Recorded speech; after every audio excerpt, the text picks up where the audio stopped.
You've heard horror stories before. Ghosts, demons, cursed houses. But not this one. This story was never meant to be told. So if you're still here, put your headphones on. Close your eyes. And imagine. Imagine you're there, alone in the dark, hearing every sound, every whisper, every breath. Now, let me show you what real fear sounds like.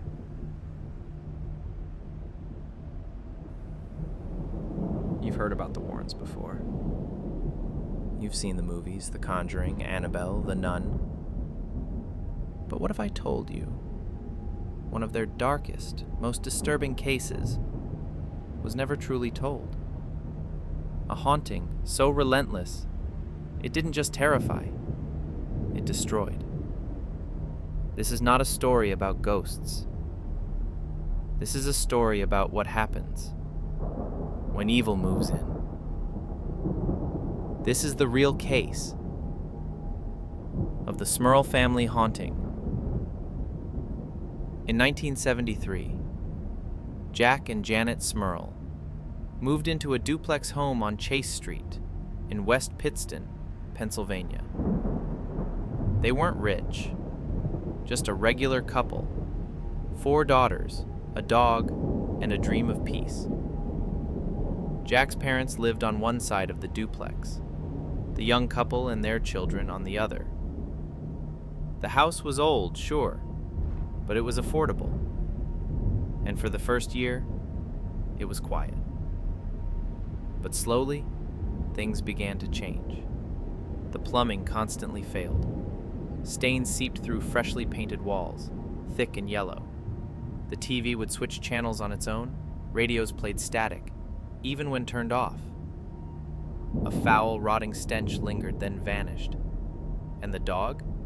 It refused to go near the basement. At first, they dismissed it. Drafts, faulty wiring, maybe just the stress of raising kids in a small house. But then, it escalated. Cabinets slammed shut violently. Footsteps echoed in the hallway when no one was there. And at night, the whispers began. Janet would wake up to the sound of her name. Jack reported cold, invisible hands brushing his face. The children started having night terrors. One of the girls claimed there was a man in her closet, watching. A tall man with red eyes. But when Jack rushed in, no one was there. Only claw marks on the wall. Then, something began moving through the house. A black figure, tall, hunched, sliding from room to room. It didn't speak. It didn't need to. When it passed, the temperature dropped, the air turned heavy, and the smell of rotting flesh returned. The attacks became physical. Janet was shoved down the stairs.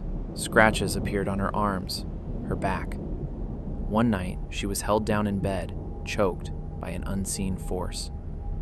Jack said he was assaulted violently. He described the experience as humiliating, violating. He said the entity laughed. It wasn't just a haunting anymore. It was possession of the house, of their minds. The family began breaking down. Jack became withdrawn. Janet was constantly anxious, emotionally shattered. The children grew quiet, sleepless, pale. They tried everything: blessings, prayer, therapy. They even considered the idea that maybe they were going crazy. But they weren't, because even the neighbors heard the screams. Even visitors saw the shadows. Whatever was in that house was real. In 1986, after over a decade of silent torment, they reached out to Ed and Lorraine Warren. The famed paranormal investigators didn't hesitate. Lorraine, a clairvoyant, sensed it immediately. There was something dark in that house, malevolent, manipulative. Ed described it as a non-human spirit, a demon.